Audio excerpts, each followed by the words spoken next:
নমস্কার বন্ধুরা, হরিনিত্যে কিচেনে তোমাদের সবাইকে স্বাগত জানাই। আজ তোমাদের সাথে শেয়ার করব ভীষণ টেস্টি একটা রেসিপি, সুইট পটেটো বা রাঙা আলুর রাবড়ি।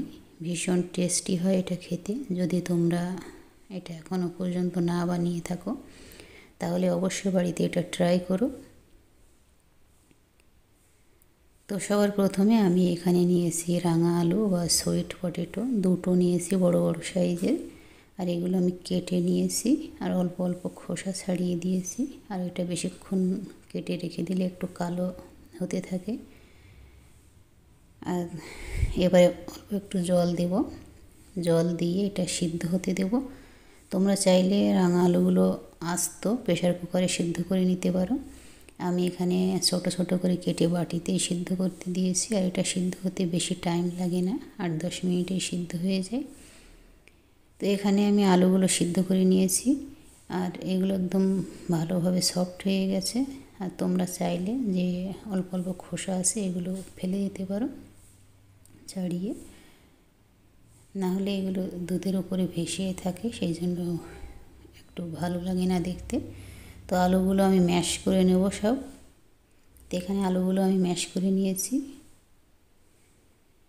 আর এবার আমি এখানে নিয়েছি 1 লিটার দুধ।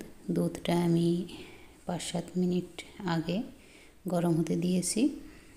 আর এবার যে আলুটা ম্যাশ করে রেখেছিলাম সুইট পটেটো, এই ম্যাশ আলুটা এর মধ্যে দিয়ে দেব, দুধের মধ্যে দিয়ে ভালো করে মিশিয়ে দেব দুধের সাথে। যেন যদি কোনো লামস বা ঢেলা থাকে তাহলে ভালোভাবে চামচ দিয়ে এটা ভেঙে ভেঙে দেবে। তো আমি এখানে একটা কড়াইতে শিফট করে নিয়েছি। তো ঘন হয়ে যাওয়ার পরে এর মধ্যে দিয়েছি এলাচ গুঁড়ো আর চিনি দেব। 3 চামচ চিনি দিয়েছি আমি এখানে। সুইট পটেটোটা সুইট হয়, সেই জন্য বেশি এখানে চিনি দেওয়ার প্রয়োজন নেই। আর সামান্য একটু দিয়েছি হলুদ ফুড কালার, তোমরা এখানে কেশর ইউজ করতে পারো। তো এবার ভালোভাবে মিশিয়ে দেব। আর এটা বারবার নাড়তে হবে, না হলে ঘন হওয়ার পরে কড়াইয়ের নিচে লেগে পুড়ে যেতে পারে। তো বেশ খানিকটা ঘন হয়ে গেছে আর আমি এবার এটা নামিয়ে নেব। আর ঘন করব না, এটা ঠান্ডা হয়ে গেলে আরও ঘন হয়ে যাবে।